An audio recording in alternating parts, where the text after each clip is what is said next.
మలయాళ చిత్ర పరిశ్రమలో లైంగిక వేధింపులకు సంబంధించి జస్టిస్ హేమా కమిటీ ఇటీవల విడుదల చేసిన నివేదిక ప్రకంపనలు సృష్టించింది. ప్రముఖ నటిపై జరిగిన లైంగిక వేధింపుల నేపథ్యంలో కేరళ హైకోర్టు మాజీ జడ్జి నేతృత్వంలో 2017లో రాష్ట్ర ప్రభుత్వం హేమా కమిటీ ఏర్పాటు చేసింది. ఈ కమిటీ ఇప్పటికే ఎన్నోసార్లు నివేదిక ఇచ్చింది. అయినా దాడులు పెరుగుతుండడంతో ఇటీవల మరోసారి నివేదిక విడుదల చేసింది. ఈ హేమా కమిటీ రిపోర్టుపై తొలిసారి రియాక్ట్ అయింది సింగర్ చిన్మయి.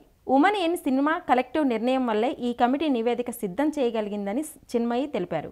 రాజకీయ బలం, డబ్బు వల్ల ఇలాంటి ఘటనలకు పాల్పడే వారిని శిక్షించడం కష్టంగా మారిందని ఓ ఇంటర్వ్యూలో చెప్పింది. ఉమెన్ ఇన్ సినిమా కలెక్టివ్ వల్లే ఇది సాధ్యమైంది. ఇప్పటి వరకు ఇలాంటిది ఏ పరిశ్రమలోనూ జరగలేదు. ప్రతి ఇండస్ట్రీలో ఇలాంటి పరిస్థితులు ఉంటాయనేది బహిరంగ రహస్యం. చిత్ర పరిశ్రమలో లైంగిక వేధింపులు సాధారణమని అందరూ అనుకుంటారు.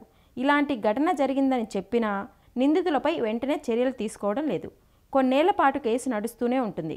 అధికారం, రాజకీయ బలం, డబ్బు వల్ల వారిని శిక్షించడం కష్టతరంగా మారిందని చిన్మయి అభిప్రాయపడింది. అంతేకాకుండా తనకు ఎదురైన పరిస్థితులను కూడా గుర్తు చేసుకున్నారు చిన్మయి. తమిళ చిత్ర పరిశ్రమకు చెందిన ఓ ప్రముఖ వ్యక్తి తనతో అభ్యంతరకరంగా ప్రవర్తించాడని, అతడి గురించి బయటకు వచ్చి ధైర్యంగా మాట్లాడినందుకు తనకు పరిశ్రమలో వర్క్ లేకుండా చేశారని చెప్పారు. కోలీవుడ్లో వచ్చిన ఎన్నో చిత్రాల్లో మనసుని అత్తుకునే పాటలు పాడి గాయనిగానే కాకుండా డబ్బింగ్ ఆర్టిస్టుగాను మంచి పేరు తెచ్చుకున్నారు చిన్మయి. విదేశాల్లో ప్రోగ్రాం కోసం వెళ్ళినప్పుడు గీత రచయిత వైరాముత్తు తనని వేధింపులకు గురిచేశాడని, ఆయన మంచివాడు కాదని మీటూ వేదికగా ఆమె షాకింగ్ కామెంట్స్ చేశారు. అతడు చెప్పిన మాటలు విననందుకు తన కెరీర్ పైనే దెబ్బ కొట్టాడని ఆమె గతంలో ఆరోపించారు.